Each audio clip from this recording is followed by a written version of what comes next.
Hi everybody, welcome back to the Roberts Mountain Chronicles. Today I'm going to teach you guys how to make an old-fashioned apple pie. As you guys know, when you live off-grid or remote living, you've got to be able to cook for yourself. If you want to eat, you got to cook. So today we're going to show you a super easy way just to make a homemade apple pie. So these are the ingredients you're going to need today to make a homemade apple pie. You're going to need flour and you're going to need sugar. I use Crisco, a little bit of cinnamon, little salt. I typically use about 3 to 4 tablespoons of butter. And then two of the biggest secrets on a really good apple pie, you need really green apples. The greener, the better. If you use red apples when you're cooking a pie, they're just going to become very mushy. So you really want the green for the tart, and it's going to make a perfect pie. The other secret to a perfect pie crust is ice water.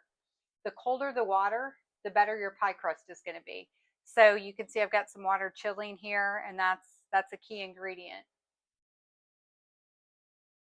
Okay, so we're going to start with the pie crust first. You're going to start with your flour. I'm going to use about 4 cups of sugar, or 4 cups of flour. I'm sorry. So we'll use 4 cups of flour to start.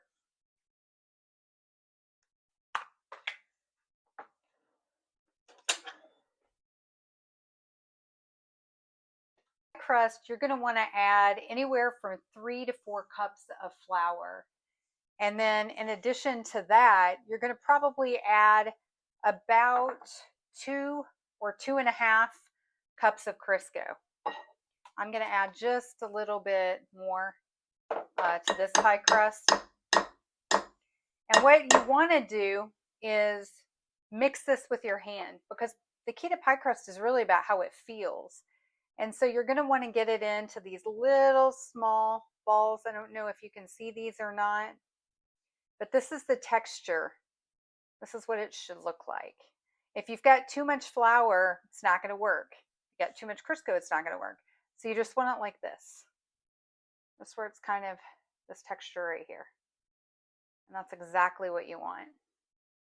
And then we added a little dash of salt, about half a teaspoon to a teaspoon. And then we're going to add in the ice water. This is what's going to make it perfect. So you just take a little bit of ice water, you can do it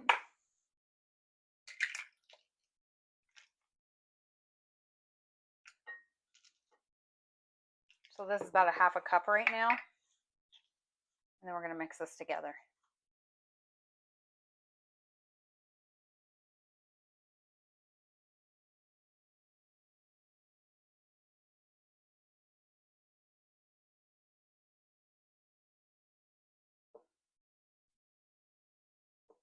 And the other thing, 4 cups of flour, 2 cups of Crisco or lard. This is for an apple, a pie where you're making a top and a bottom crust.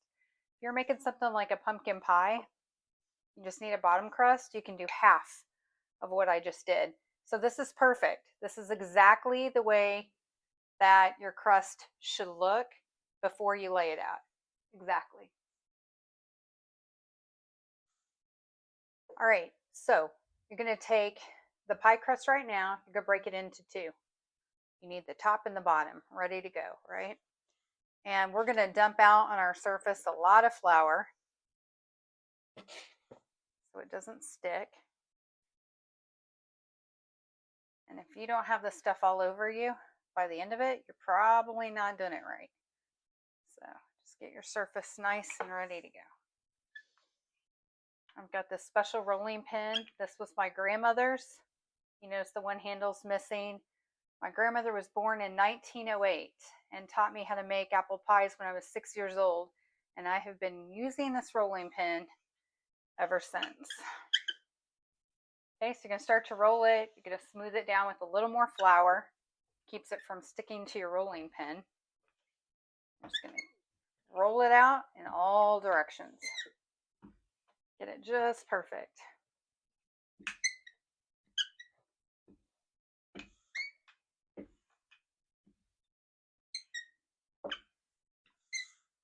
All right, bring this pie plate over.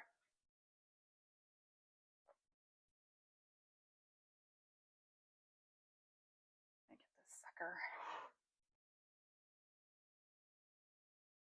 Go around the edges, trim off the excess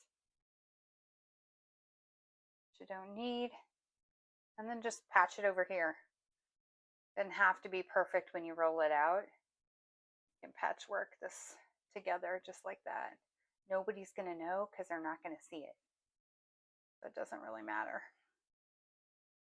And believe me, it's going to taste perfect.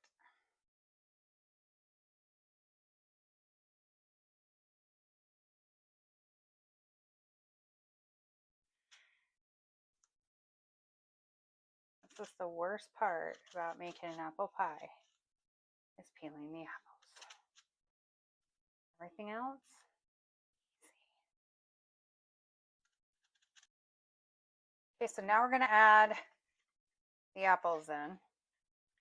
Scooch them all around, get them all flat. That whole bag did not make as many apples as I like. Usually I have it just heaping over at this point, but this will have to do. Okay, so now you're gonna add flour, because green apples have a lot of juice that comes with them, and I mean a lot. So you're gonna wanna add about 2 cups to 3 cups of flour, which I know looks crazy, but trust me on this one. So I put them in and mix them all around like that. They put out so much juice. And then we're gonna add, next I add the sugar. There's no such thing as too much sugar. So if you're watching your weight, this is probably not the dessert for you. I would put in like 2 to 3 cups of sugar.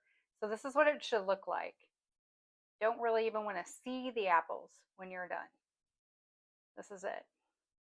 It's not going to be overly sweet, which I know a lot of you are probably thinking, oh my gosh, she put so much sugar in there. But remember, these are super tart green apples, so it won't be too sweet. Gonna add some cinnamon. Probably put in a couple tablespoons. And then I add a couple tablespoons of your butter. And I put it right on top, just like that. So the top pie crust matters a little bit more. This one, you're gonna see. So you just need to keep a little bit of flour on the top when you're rolling it out, just so it doesn't stick to the rolling pin. I'm going to try to go in all directions to get it evenly rolled out. I think they teach people to do it like clockwise or something like that. I don't do that. I do what I want to do, and so should you. I'm just going to get the sucker all rolled out nice and neat, evenly. There we go, just like that. Okay, cut, because I don't know how. So we've got the pie crust over now. Doesn't have to be perfect. I'm going to patchwork it together again.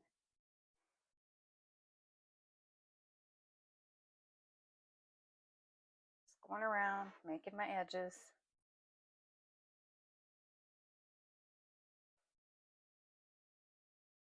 All that flour, all the lard that we used. See, still, to be honest with you, we could have done more. And if you make too much pie crust, it's okay, because you can freeze it.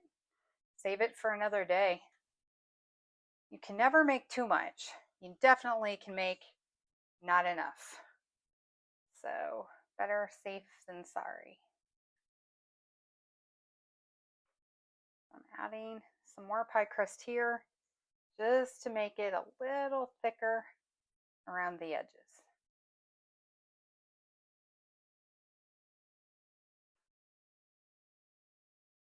Just like this.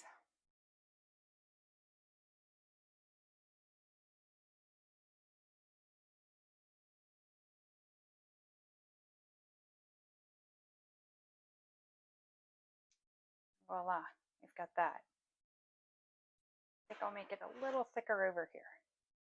This doesn't look as thick as the other side. So if it's not, then this side will burn and the other side won't. So I'm gonna make sure the crust on the edges is even.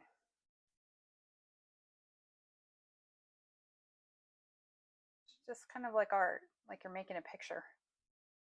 All right, so let's do that. And then I'm going to show you what we put on the top to get that like perfect color.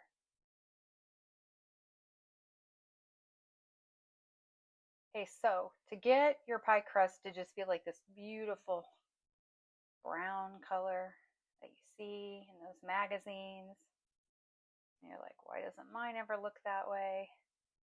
Just brush it with some melted butter. The other trick that a lot of the old timers used, and my grandmother used to use, she put a little milk on there as well. Whole milk, not soy, not almond, whole milk. But she'd put a little whole milk on there, and it'll give it also like this really beautiful, pretty brown color, which is what you want. And just got all that on there like that. Then you're going to take a little sugar. You're just going to sprinkle that on top, give it a little flavor. It also covers like a lot of imperfections, which is perfect. And now we're ready to bake this. All right, so now we've got all the sugar on there. It's perfect. It's ready to go in the oven. So I usually put it in about 375. I'll put it in for 55 minutes to an hour. Just look at it. When it's golden brown, I cut my apples pretty small, and that way they cook faster. So you should be good to go at 375. Remember, 55 minutes to an hour. So let's put this in. Okay, everybody, I just took this out. I was in for right at an hour. Here's the thing, even if you leave it in for like 10 minutes or 15 minutes more, a homemade pie crust is not going to burn. So as you can see, this one was in for an hour. Perfect. So the worst part about making any food or any dessert is the cleanup. So you can see I cleaned up that huge mess. And what's really remarkable, my grown children will tell you, what's astonishing is that I don't even have anything down the front of me, which typically never happens. So when I watch these videos of other people cooking and their kitchen's perfectly clean and they're perfectly clean, I'm highly suspect of that, because if you really like cooking and you're really into it, you're probably going to make a mess, and that's okay, because it's all about having fun. So mess, all cleaned up, I'm cleaned up, good to go.